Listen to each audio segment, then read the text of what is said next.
അറിഞ്ഞില്ലേ നിങ്ങള്? അങ്ങേറ്റം ഗുരുതരമായ ഒരു സംഭവമാണ് ഇന്നലെ ബഹുമാന്യായ ആരോഗ്യവകുപ്പ് മന്ത്രിക്ക് നേരെ ഉണ്ടായത്.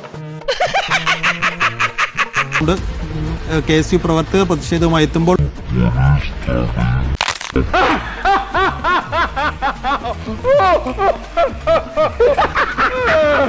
ചില ഭാഗങ്ങളിൽ ഓട്ടം ചെല്ലുന്നില്ലടോ.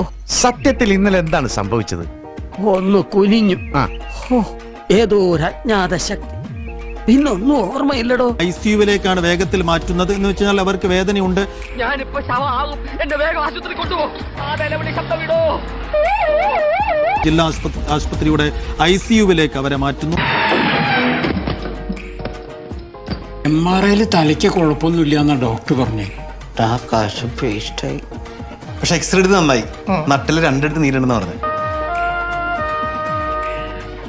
ചത്തോന്നറിയാൻ വന്നാണല്ലടാ, ചത്തില്ല. ഒരിക്കലും കേരളത്തിൽ ഉണ്ടായിട്ടില്ലാത്ത വിധത്തിൽ ഒരു വനിതാ മന്ത്രിയെ ഇപ്പോഴെങ്കിലും മിണ്ടാതിരിക്കടവുമേ.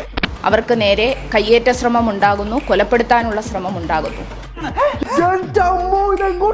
ഇത്തരത്തിൽ കൊലപ്പെടുത്താൻ ഒരു ശ്രമം കേരളം പോലൊരു മണ്ണിൽ നടത്തുമ്പോൾ എല്ലാം ഞാൻ കടിച്ചു പിടിച്ചോണ്ട് നിൽക്കണം.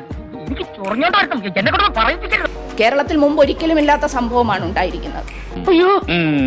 ബംഗാളിലും മറ്റിടങ്ങളിലും ഒക്കെ നമ്മൾ കണ്ടതുപോലെ കേറി വന്നങ്ങ് കയ്യേറ്റം ചെയ്യുകയാണ്. എന്ത് പറഞ്ഞാലും മിണ്ടാതെന്ന് കേട്ടോണം. എന്തോന്നടേ ഇത്?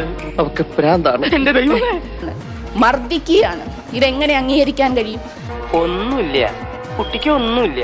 ആടിക്കോളൂ, നേരം വെളുക്കണ വരെ ആടിക്കോളൂ. അതുകൊണ്ടാണ് ഒരു വിശദീകരണം പറഞ്ഞില്ലേ. ഇതൊന്നും വിശദീകരണം പോലെ ആവശ്യമുള്ള കാര്യമല്ല.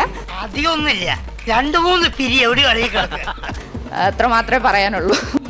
മൊയിലാളി ആര് പോര് ചക്കരെ. അതിന്റെ എല്ലാ വീടുകളും